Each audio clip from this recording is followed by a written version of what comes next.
Are you looking for an alternative to spending $40 to $200 on a water filter stand? Check this video where I make a water filter stand in the afternoon using about $5 in materials. Hey guys, this is Andy Tran with the InnerBark Outdoors channel. If it's your first time here, welcome. I try and do weekly videos on the outdoor survival do-it-yourself and reviews, and in this video, we are gonna go over a DIY.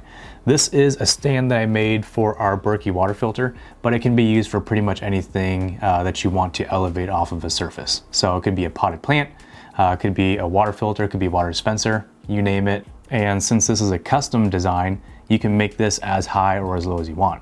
So in our case, because we use a lot of like those vacuum insulated tumbler mugs and also 32-ounce Nalgene size bottles, we went ahead and designed this so that we could easily fit it underneath the spout and then go to town.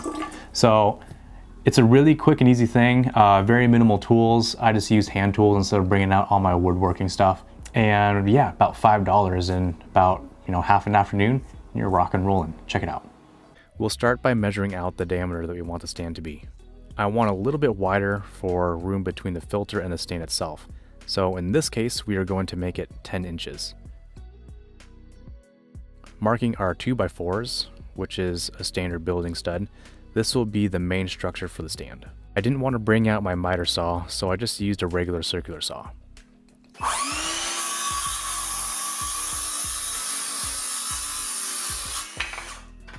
Using my square, I found the exact center of both 2x4 pieces, which is 5 inches in this case. From the center, I measured out 3/4 of an inch. This will make it so that the notch that we cut is exactly the width of a 2x4.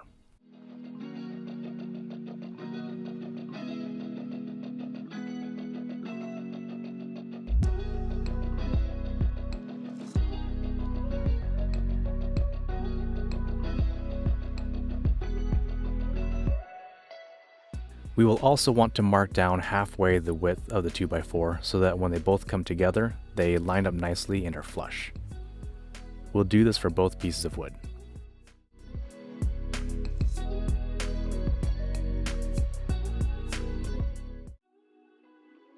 Since I'm using a scroll saw to make these cuts, I am going to drill out the intersections so that there's not too much stress on the blade when I make the corner. I've done this before with a handsaw and a chisel when I made a few pot stands for my wife.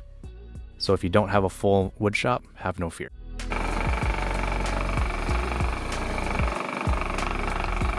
The scroll saw made it easy to make the nice, precise cuts.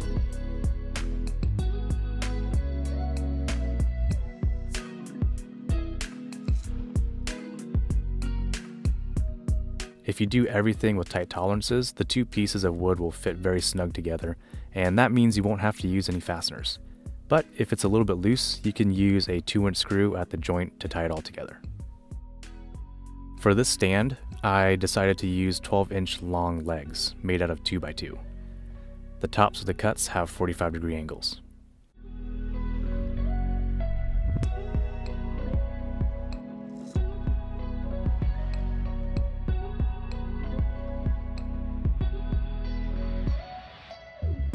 If we're planning to build a 4-legged stand, we will need 4 of these.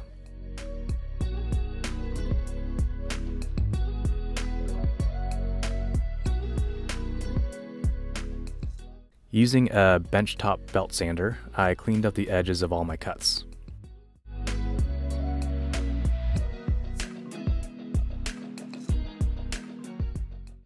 I also rounded and beveled out the long edge of the 2x4s so that they looked a little bit better when paired up with the 2x2s. I pre-drilled the 2x2 legs so that I wouldn't split them when I fastened everything together.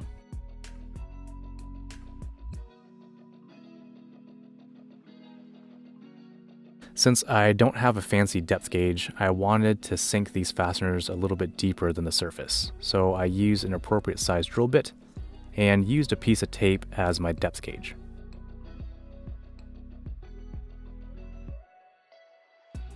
I then used a countersink just to clean up the edges of the holes. Using 2-inch long screws, we tied everything together. The height of the deck will be all your choice, but in this case it's about 9 inches. I made sure that this was tall enough so that our tallest cups could easily fit underneath it.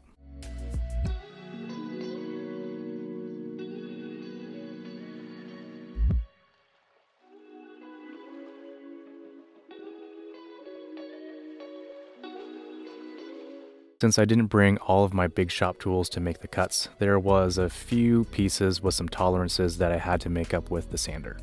This way I made it so there was no wobble. And last but not least, the wife wanted to stain everything so it looked nice, more polished, and didn't look like it came straight from Home Depot. So that is pretty much how I made this Berkey water filter stand. If you guys have any comments or questions, you can always message me directly or comment right down below.